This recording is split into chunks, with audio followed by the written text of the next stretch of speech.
hadda Soomaalida inta badan midabada waxay yaqaanaan guduud cagaar blue adiga xitaa inaad maqal laga yaabaa kabayada sayidkay ku jireen kuman cawlan kuman caawila wadigu waa hadda kuman casa waka marka waxa weeye waa computer meel noo yaala anaga hadda markay af Soomaali isku qabsado kabayada la soo qaataa raayugaas sayidka iyo على الدوفي أيات كده حليسة مركا وحاي وكمبيوتر كني أنت وحأصاب وضك بالبركيسة أصابه صوتها إن مال يكون جهيسين هين مالها مثلا كسوقات هتكون وحلا كل مويل صوماليات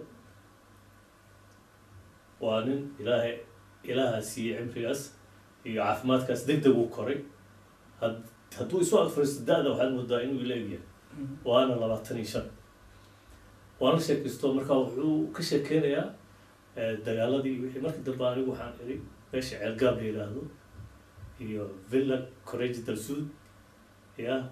iyo Sharema Africa iyo mataqaana adigu meelihii baan ugu sheekay aniga aan hore u aqaan markaas way habuuya markii dambe waxaan iri mataqaana meel yiraahdo markaan saa u marino Courage del Sud marka dad suubal u kala adeer macnaheedu waa ugu adeegayeen waxaana kuma dhigi kara waxa soo dhan ma aqaan dib baa u fiiriyay waxa ceelgaab taqaan ceelgaab ma aqaan xamrun ku dhashay marka oo xagee ka timada ayro xagee ku kortay markaas fiir wallahi 5 sano waxaan joogay Soomaaliya 5 sano waxaan joogay Ethiopia 10 sano waxaan joogay South Africa انت لو حنجوها توصل